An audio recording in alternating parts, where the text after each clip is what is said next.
is indeed an absolutely auspicious occasion. Why, you ask? Because you and I are here, granted another day amongst the living. I dare say that deserves a toast. Greetings, friends and family. This is SKA Obasi, welcoming you back to another episode of Handsome Reads. To the newly arrived, a warm welcome to our growing community. Be sure to check out our previous episodes so that you can follow along as the Army of Sin story progresses. Today, our story remains in the beautiful Twin Island Republic of Trinidad and Tobago as we continue to follow the brothers Liam and Rand with today's episode titled A Prelude to Conversations Under Covers. Relax and enjoy.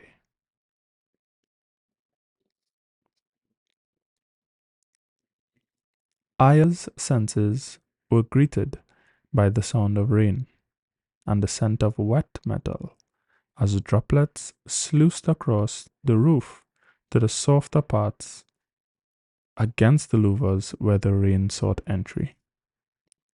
The cool breeze caused her naked toes to curl and seek warmth beneath the covers one of the boys had thrown over her where she had passed out from the drain of an emotional day. Taking a full body stretch, her eyes adjusted to the dark sweep of night as she tapped the menu button at the side of her phone. Ooh, ooh, too bright, way too bright, she muttered, peering through squinted eyes. The top right corner of the phone showed a little after 1 in the morning. Throwing back the rest of the moss-colored covers, she swept to her feet, skin puckering beneath the rainy wind's kiss, a small chill settling between her exposed shoulder blades. Serves me right for falling asleep in this, Aya chided herself, smoothing palms over the edges of her simple but elegant backless dress. Life in the tropics was almost like being tied to a bipolar boyfriend. From scorching heat to frigid rain in the space of a few hours, not even the weatherman could give a concrete prediction. Untying the loose bun of curls from her hair in an effort to warm her skin, Aya made her way through the guest house towards the spare bedroom. She wasted no time, only staying in the room long enough to answer nature's call and switch out her dress for an oversized jersey and one of Liam's boxers. Why did boys always get the comfy stuff? She mused. Dresses. Ick. Blowing a kiss at her reflection, teeth and breath now fresh, she went in search of the nocturnal heathens she more often than not thought of as family. Not even the state of the art soundproofing of the rooms was enough to completely smother the rock music emanating from Liam's room. Such volume meant either one of two things.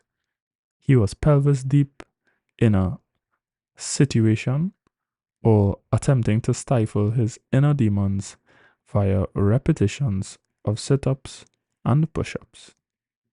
Either way, Aya had little interest in interrupting. 6 feet, 5 inches, muscle swollen and dripping in sweat. Yeah, no thank you.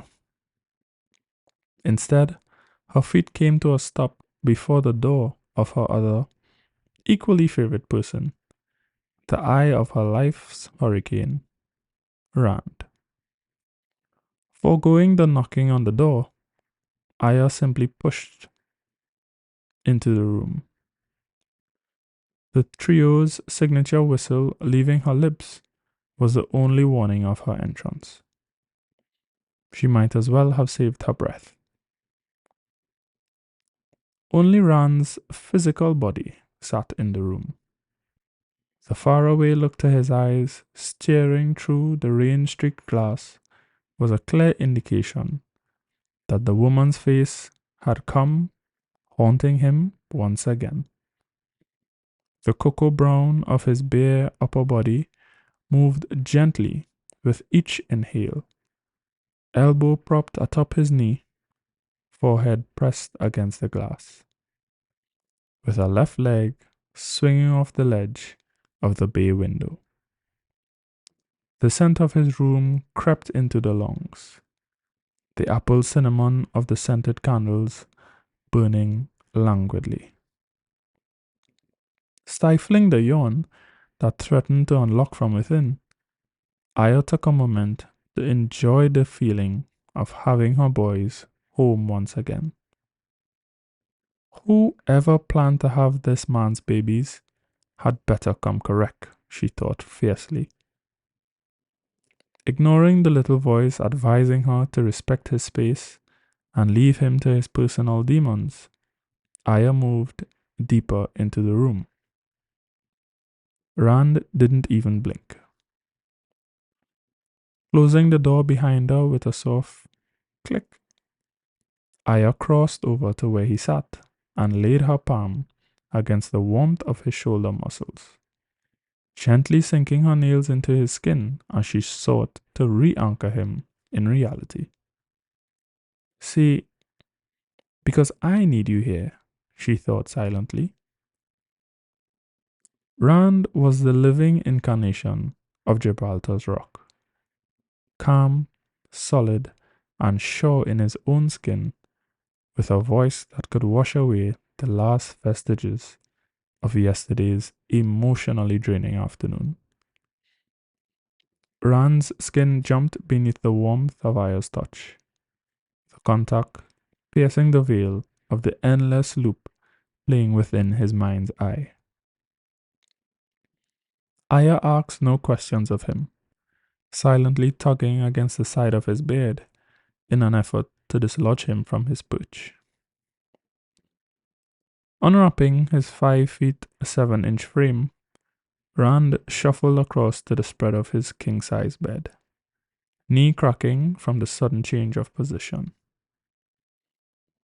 Dropping himself unceremoniously on top the soft mattress, he propped himself on one shoulder, watching Aya's antics as she crowded his personal space, wrapping herself within the folds of his bedspread. There were shadows in her big, round eyes as well, similar to the ones she no doubt saw when she stared back at him. Breaking the eye contact, he rolled onto his back to stare up at the ceiling. Outside, the rain howled, intensifying as drops splattered against the windows, demanding entrance. Was it her? Aya inquired softly. Always. What about you? Yesterday afternoon. Was it Eon? Rand replied. Mm-hmm. The drops lessened atop the roof. The rain's ebbing, angry tirade was the only sound interrupting the comfortable silence that stretched between the two. Enough, Aya interrupted, rolling over to lay on her stomach, a plumped pillow below her chin. Tonight was no time or place for the discussion of raw and vulnerable hearts. Allowing her to close the door to that particular emotion, Rand reached over and mussed her hair before gently massaging her scalp. Smiling at the unconscious sigh that escaped her lips, he drew strength from her presence, trying to douse the smoldering embers of his earlier train of thought. His eyes closed, body going into protective mode as he watched over the precious cargo lying next to him. End of Now, you do remember in the very first introduction to Handsome Reads and the Army of Sin universe that there would be several twists and turns, right? That the brothers and Henri were both on a collision course to each other. Not to worry, as promised, I will be here to guide you through it all as we alternate between following each character's path. End of episode. Well, friends, that brings us to the end of another Handsome Reads. As always, I hope you enjoyed our time spent together. Continue to be safe. Until next time, and as always, love and light.